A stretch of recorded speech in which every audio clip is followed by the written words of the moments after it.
Hey, everybody, welcome to the SaaS Founder Show, where we have interesting conversations with SaaS founders about their journey and how they grew their company. Today, I'm talking to Joe Sinkwitz from Intellifluence, and he's going to help me with that in a second. I'm going to bring him on. And your platform is an influencer marketing platform that helps brands and influencers collaborate with ease. Welcome, Joe. Thanks for joining us. Thanks a lot for having me, Andy. Yeah, it's Intellifluence. What's funny is like I get weird feedback on the name, right? So it's either like they love the name, not very difficult, and then some people that might struggle with the name, like you should be launched into the sun. Like, all right. That's great. It's funny. I looked at it at first and I had no problem until I actually tried to say it live. That's cool, right? We rank for both, so it's fine. That's perfect. So why don't you share with our audience about the company? I gave that brief intro, but how would you talk about your company to the outside world? So the way I tend to describe it, and so we've been around since 2016, is we're the largest of the warm contact networks. And all that really means is that everyone that we show physically signed up to work with us. And that kind of differentiates us in the broader market. Influencer marketing, just kind of dumbed down, is having someone else tell your story for you. So all we've really done is build upon the Metcalfe's law. We're just trying to constantly grow the size of the overall network and then act as a matchmaker. So when influencers join us, we tell them, think about a mashup between like a dating profile and a resume. That's how brands perceive the influencer world. The closer you can get to that, the more success you have. That's awesome. I always like to, break it down into the day in the life. So if you could talk about from a marketer side as well as an influencer side, what's a day in the life of them utilizing your platform? Sure. So on the brand side, it really depends whether they're new, they've been established for a while. If they're brand new, generally the day in the life is, if they get set up, they kind of understand or like muddle through, oh, I could discover people, I could find people, that's interesting. Or they figure out how to use like a wizard to set up a campaign. Once that's set though, the system tries to do a lot of the work for them to try to pull people into the campaign to make them work. And then it's like answering emails on Gmail, really. Everything's pulled into the system, all the messages are threaded properly, so they just answer back and forth, did the shipment go? Yes. It looks like this product's been sent. I'm just checking off boxes. That we want to make it to the point where all they have to think about is where are they currently at in the process, and if the system can do that, even better, so that they just put money in the system, get results. That's what I'm after. Yeah. On the influencer side, there's an app, and so they get push notifications like, "You're qualified." Yeah, I want in. We try to keep it down to that level of not exclusivity, but make them feel special about being included, so that they're more inclined to work on the stuff. Yeah, that's great. So I'm curious about the origin story. How'd you get into this? Where do you start, and what was kind of the evolution of the idea? Oh boy. So it did start in 2016. At that time, I had been recruited by the Cameron family out of Hollywood. The guys did the Terminator, Avatar, and all that stuff. They needed a CMO to help a ridiculous product. It was a vaping cell phone. So it's as crazy as you can possibly think of. It's absurd. And so when I came on board, like, okay, how are we going to push this? Well, all right, let's go through some usual channels. Couldn't do AdWords. Couldn't do Facebook ads. I have a lot of connections at Facebook.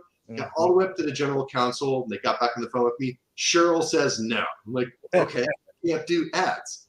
The only thing I could do was like get the product in the hands of people. At the time, the company's going through a little bit of changes, so there was no budget. The only thing I could do is get the product in the hands of people, and then have them make fun of it.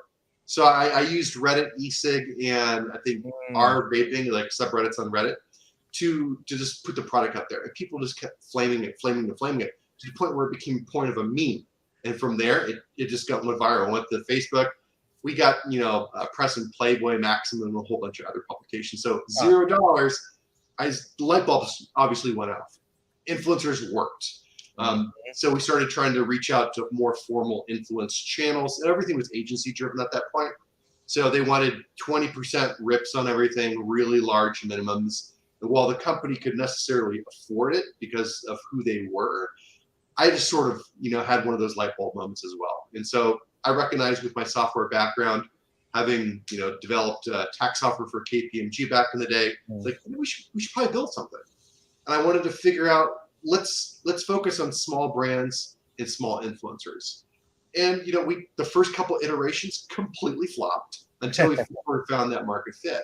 Initially, what we wanted to do was just build some campaign tools so brands could find their own people and then work with them in a nice, easy way. Ultimately, Dovetail did something similar to that several years later, and they sold to Shopify. But at that point in time, the market really didn't want that.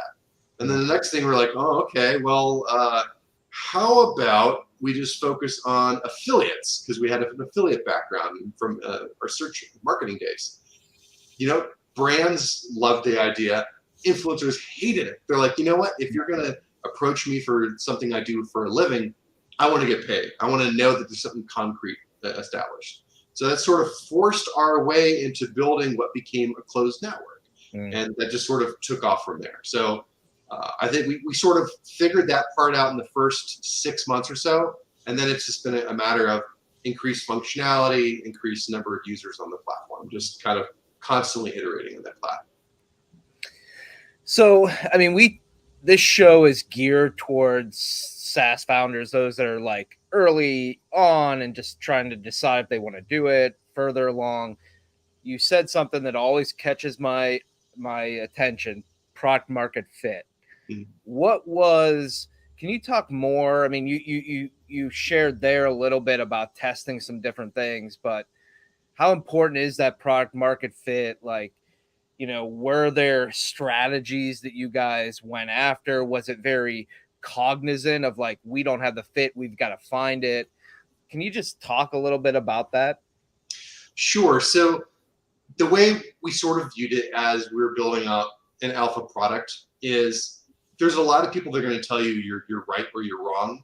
And you almost have to ignore both of them. You have an idea, build it, just build something basic. And then go to some trusted people. And so this is how we sort of figured it out. We do have a large enough background in our various decades of work that we took this to people and say, hey, would you use this? Would you use it for free? Would you pay for this? As simple as that. And the initial feedback was like, well, no, because I still have to do all the work. I'm like, okay, great. Okay, how about now? And so that's how these iterations came about. As soon as we had the network component, we had people reach out to us that were external from the network, and that's how we knew something was going to work. At that point, we were like, okay, let's go do something on Product Hunt. Let's go do a deal with AppSumo as mechanisms to generate those flywheels to get large bases of users. So it was not a planned iteration strategy. We do have roadmaps, and so I had a 5-year roadmap at that point. We've executed on some of it, but obviously it goes off the rails because the thesis was incorrect initially. And so we had to adapt. We had to understand, like, are we going to be stubborn and stick with it, and maybe that's the right move, or do we say, okay, well, this is what the market really wants. Let's see. And I think it was right for us to evolve. In hindsight, who knows? But I think that this is the path at this point. Yeah, it's really interesting that you say that, the whole stubborn, because you hear people give advice of like, stick to your idea, you're going to get a lot of feedback, push through that, versus where you've kind of just said you've got to listen to the market, which on this show we've heard a lot of people talk about trying to listen to the market, but do it intelligently. I just find it kind of interesting of this idea of, whether founders should be more stubborn, more open, or I guess they're somewhere in between, which is hard to define, right? It is. I think you have to be stubborn in the broader sense of what you're trying to accomplish. Our overarching goal is to democratize influence. So would it matter if it was a brand side focused tool, or would it matter if it was a network? Didn't. And so we just sort of chose this path. initially too, I tried to be as close to support as I possibly could, to the point where I was ready to tear what little hair left I have Yeah, right. out, just because it just forces you to see what the real issues are with people trying to use your product, and you just sort of, it made it really blindingly obvious. There's like, you look, they want XYZ. Well, then let's see what happens when we give them XYZ. Are they just talking, or do they really want it and they're willing to pay for it? And in a lot of cases, they are willing to pay for it. So by all means, allow them to provide the credit card. I always like that, you have a point on the horizon and you're headed towards it, and you get the team headed towards it, but the path can adjust to what's needed. So Definitely. that's a great insight. Now, one thing that I'd also like to learn, when you were in this phase of testing and learning, was it you dove all the way in? Were you still working somewhere else? Did you have a co-founder? Because those stories tend to be very different, of whether someone's working another job and trying to start a company, or they just said, hey, I'm going to go for it. Yeah. So I have an agency that I still run. It's a marketing agency. So I've been fortunate enough that in the past we've done well enough in other ventures, so I had a base of cash to use for bootstrapping all this period of time. So we are able to use our agency for labor to artificially decrease our expenses on Intellifluence. I did have a co-founder, Terry Godier. So within like the first year or so, he was the developer and I was the marketer. That's sort of the coin and flip, because we were both developers and both marketers, but I think he's a stronger developer, so it worked out great. After a period of time, he needed to step away for other reasons. So Eric Kaufman took up a larger role in my network. He was my partner at the agency. And so it just sort of grew from there. Yeah. And one thing I'm curious about, because I talked to a lot of other agency owners and other folks, how did you find it a struggle to try and spin a new business while you're trying to run another business? Of course. There's only so many hours in the day, right? Right. I'm up at 4 a.m. and I usually crash 8:30, 9 p.m. I'm an old guy, I go to sleep early. Yeah. So the whole time, while there's little breaks, it's all encompassing. But what I've tried to do cognizantly is we've built Intellifluence in such a way that it can actually satisfy as the supply for some of the stuff we do on the search marketing side at the agency. So it's a happy medium where we have clients and they do what they want to do, and they ask what they want to ask. In some cases, we're like, you know what, we could satisfy this with the thousands and thousands of bloggers we have over there. How do you feel about that? Sounds great. And then so we do. So there is some crossover that occurs.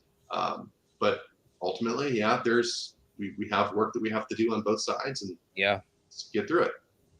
So one of the other interesting things, we've talked to a number of founders that have the marketplace businesses, the two sides. You've got, one group of your influencers over here that you have to build, and then you've got your brands. How did you wrap your head around, the chicken or egg? Which one do we need to build first? Can we build both together? How did you kind of approach that marketplace challenge? So that's the correct analogy. It really is chicken and egg. And all you can really do is, in the early days, I don't want to say fake it till you make it, but to a certain degree, you have to. You could build the functionality you need, but until you have the users, it doesn't matter. Mm-hmm. We're fairly prolific in our ability to do outreach. So we were very aggressive in the early days on like Facebook and Amazon groups and whatnot, just to pull in people, giving them the promise of, hey, we're building something that's going to benefit you as a potential influencer and product reviewer. As those numbers increase, then we'd reach out and offer free plans, deeply discounted plans to brands, just to get them to adopt and start using the system. And that's where the stuff like the product content and AppSimo came into place as well. As soon as those are moving, we have enough flywheels built into the overall process to where influencers will onboard some of their friends. Brands will onboard additional brands sometimes, so long as there's an appropriate referral payment. So that stuff allowed some network effects to take off. So it wasn't necessarily like you have to build one versus the other. you build the system understanding how those user roles are going to interact. We have multiple roles. We have influencer, brand, talent agency, administrator. So we had to make sure everything does what it needs to do, and then open the fire hose. Yeah. One of the topics I've been trying to dig into a lot, and you may have really already mentioned it with what you just said, but first customers. I'm really interested for SaaS founders that first month, those first 6 months. How do you get those initial customers? What are the tactics you used to really bring on new folks to a new platform? Sure. So what will really matter is whether you've been in the industry previously, and so you have a built-up network, or you're at least tangential. SEO is somewhat tangential to influencer marketing, so we were able to rely on the network built there. So once the setup was in such a way that we had bloggers, I was able to reach out to a lot of friends and just ask them to use the system and start playing and pay if it made sense. That provided more than enough feedback to really kind of push things forward. There's other ways to do it, though. We're very good at how we utilize LinkedIn. There's a lot of great tools out there on LinkedIn lead generation. There's a lot of mechanisms where you can purchase data and then do cold outreach. I'd recommend testing. Test everything you possibly can. Like right now, we don't do a whole lot of paid ads just because it doesn't back out the same, and the ROI is so much cleaner for us doing LinkedIn heavy aggressive usage. So that's just where we're currently at. But some will decide early on, especially if the dollar amount's fairly high on a subscription, that they want to do an SDR to AE path. Sales development rep to account executive path. So I've built sales organizations in the past, and I recognize that is a possibility, especially if we go like a managed route. For us, because the dollar amount's lower, it makes more sense to kind of push them in, use a freemium model, get them to use the platform, and then upgrade them after the fact. That was fantastic. I'm curious next. I always want to know about vision and how you create that vision and stay focused on it as you continue to build the product, get feedback. Because I'm a big believer in creating a strong long-term vision and then really making sure that that's evangelized with the team. So I'm just curious, how did you build, the vision for the product, and how do you kind of stay focused on it? So initially it's blue skying, right? When you're even coming up with the product idea. And so the whole background there is I love to use something called 3 lists. And what I'll do is I'll blue sky every 6 months or so, come up with anything random I could possibly think of. And I try to bucket things. Is it revenue generating? Is it cost cutting? Or is it something I can't cleanly define? Even further, how long do I estimate it's going to take? What is the resource associated that it probably will require? What is the possible payoff? And then you sort of rank things. And once they're ranked, you can kind of chunk them up into, does this make sense to have it in a month push? Is it on a weekly basis? That keeps me really, really focused. So you can have a general concept, broad 5-year, 10-year roadmap, but then you're looking like, okay, are you on day one, are you going to build out all your partner APIs? Probably not. Where does it make sense in the context of things? So you can kind of like take things and move them around in timeline. I did it on pen and paper. It wasn't anything particularly fancy. But once it got to the point where we put it in a document and started executing, we sort of cross things off. The way that we sort of evangelize internally is we have a lot of things that are in issues in GitHub, and they're tackled when there's enough noise around it, really. We don't do upvoting with regards to the features. It's usually about urgency. So a lot of things that we roll out is because a brand or an influencer is begging for it. And like, hey, this is on the roadmap. We're going to accelerate the need for this particular piece of software. And so that will end up taking precedence over Joe wants us to connect to these 17 shopping carts. Okay, right. Well, that's just what I want. But do the users want something different now? Let's go ahead and give it to them. And so there's that little balance. But so long as we're always, there is something that internally within the culture I like to sort of hammer home. We have 3 pillars of the company. There's the brand, there's the influencer, and then there's the company itself. And any decision made has to take into account all 3 of those pillars Otherwise, the whole thing topples down. So whenever there's a dispute and when there's an issue, we always view those things as equal, and it just makes the process a lot smoother. No, that's really great. I'm kind of curious how have you built the team as you've continued to grow too? What are the roles that you initially realized that you needed, and how did you build from a team perspective? So obviously, we know that we need developers because Right. it's SaaS, right? Thankfully, we've been down this road before, so there are a few that we're able to work with immediately. My favorite method of even like growing developers is I actually look for philosophy majors versus Interesting. computer science majors. Huh. But what ends up happening is they need to take the same amount of math in their undergrad, and so they're very logic driven. They just generally don't have as many career prospects. So at least early career, that makes a lot of sense. Later career, absolutely look for more computer science and especially really meaty complex stuff where they've already been developing software for years. The rest though was a recognition like, okay, well, how are we going to grow as a company? Are we going to be sales driven or are we going to be support driven? We're probably from this conversation very obviously support driven. So we've developed the support team where the support team, they do all the demos and they're designed to not sell on the demos, just to solve the problem. The money comes if you solve the problem for people.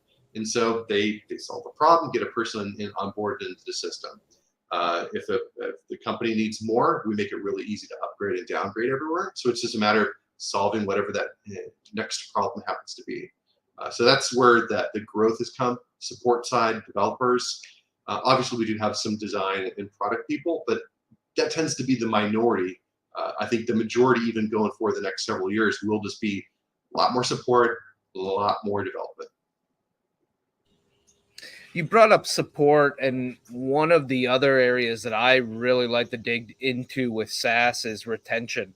How do you keep users? Because one of the greatest tactics of being able to scale is maintaining existing user bases and not having churn. So has your organization looked at that, taken any strategies or found any insights related to retaining people?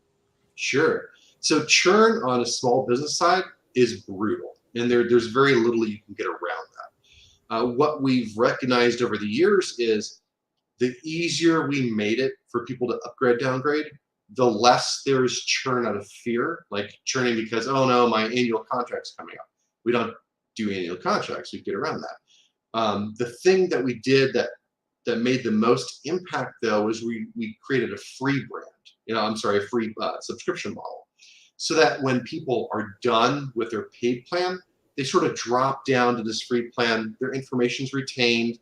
They can't really do any campaigns yet, but when they're ready again, they can easily go back and upgrade. Right. So in doing that, you take the logo churn to zero, or effectively zero. There's still stuff where like people get banned, they have to be removed. There's still revenue churn that will occur month over month. That's going to be a constant, but it allows you a way to stay in touch with everyone far easier because they're still a current subscriber. They're just on not the plan that you prefer they be on. And so you just sort of tease them, give them incentives and reasons to, hey, this new stuff is occurring. Remember that campaign you're running? These new people might be a great fit for it. Try it again. And so there's just little triggers that we have built, and we're constantly building these things to sort of ease them back in so that they never feel like they left. They just stopped using. Yeah. I love the freemium model. It's one of my favorites. I think it's always funny to me when, there are some founders out there that feels very uncomfortable to them, but for the reasons you just described, I think it's a fantastic model. It is uncomfortable initially. Like if you go into this thinking like people are going to pay several $100s or nothing, like it's binary, then yeah, it's going to be a little scary. Like, people might stop paying me. Yeah, but they're probably not going to be the people that were with you for a long time anyhow. And then now you have a way to get them back. How have you gone about pricing strategy? Because I actually think that's the other topic that is really challenging for any SaaS founder is, where do we price our product at? How do we create these tiers? What should it be based on? Have you guys tried a bunch of different models? Did you know from the beginning? Did you kind of borrow ideas from other markets? How did you go about your pricing strategy? Yeah, so what was difficult was we were the only marketplace at the time. Everything else was more of like a discovery engine. So we couldn't rely too much upon what they're doing, especially when they're VC backed. And so they had, they were tackling enterprise. So we purposely set everything really low in price. And then we tested like, okay, well, what if we add an additional subscription that has more feature set and charge more money? And so we sort of this evolutionary process of a $9 plan to $29, $59, $79. Now the minimum plan outside of the free is $99. Will that stay forever? No, probably not. But we recognize, like, is it difficult to get people to sign up for it? And then, okay, now how do we add differentiation? And so the plan differentiation becomes, in our case, usage-based. If you really need this middle plan, it's just a matter of upgrading to it. If you don't, go down. So we set it that way. And then we set, like, a managed plan. People that just need everything, they don't want to do it themselves. Here you go. Here's a minimum break point. At some point in time, we had it way higher because we didn't have a great way to do managed stuff anyways, because it was all our support team runs the managed campaigns. And so that's why we're so support driven. But the money did make sense. So we're like, okay, well, what's the minimum amount we could charge where we're not losing our shirts on this stuff? It ended up being like $5.99. So like, okay, let's do that. Now we're running into this issue like where that comes with 20 hours of every month, active management. Some brands needed a lot more. And so we had to have methodologies for them to buy blocks of time in addition. So that's the other thing about SaaS is it's not just subscription revenue. You might have additional, almost consulting-ish revenue. We also have marketplace revenue that occurs. So there's multiple points of monetization if you play your cards right. Yeah, it's great. So what do you mind talking about what has been one of your biggest challenges or mistakes? I think that's where people always learn the most, right? Is from where people have run into barriers or made a misstep. So is there any story that you could share that might be insightful to other SaaS founders? Just for this company or in general? Well, let's make it in general. All right, easy. April 24th, 2012. So in my previous company, Empirical Marketing, we grew up to 10 million a year. And so we were doing great. We were dominant within organic search market. April 24th, 2012 was the first Penguin update by Google. It completely exposed how we were doing things. So we went from, revenue of $50,000 a day to close to zero. At the time, we had 50 employees. And so what it really exposed was, oh my gosh, my variable costs are $500,000 a month. I also have all these employees. And we were so reliant on a single source of traffic that it just blew up. And so that was really the big mistake, was understanding, like, you never want to be reliant upon a single source, whether it's an agency work with one client, whether it's SaaS with one large enterprise client. Like, you have to have diversified flow. And even beyond that, what channels are you getting from? Use multiple channels whenever possible. And then be very, very careful about your variable costs. So like a lot of the things I do now are fixed based costs, where if I buy it, I own it, or it's a one-off sort of thing. I don't like the sort of rented model within trying a growth. It's a lot like convertible debt or something, like where it's just, you're always sort of paying it. And even if things go south, you're still paying it. You don't want to be in those situations. So that was definitely a mistake that I had to learn the very hard way in order to do what we're currently doing now. If I hadn't gone through that, there's no way that I would have built this the way that we built it, to be so platform agnostic and to try to focus on so many different channels. You're on mute. Must have been on mute. So what's in store for Intellifluence coming up? What's the future look like? Where are you guys headed? So we're breaking 25,000 brands this week. So we'll put out some press about that.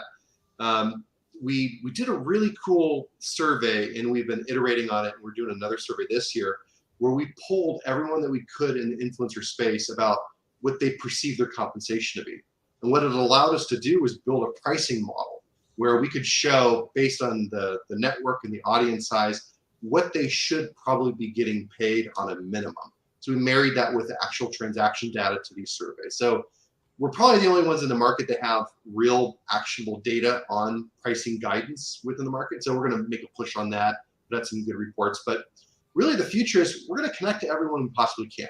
We recognize that we're a marketplace that almost makes us like a pipes company in the terms of there's so many different discovery engines. We might as well be the fulfillment center. So we're gonna be very partner friendly, make our APIs a little more robust, just connect, let the ecosystem growth as its overall rising tide lift our ship even further.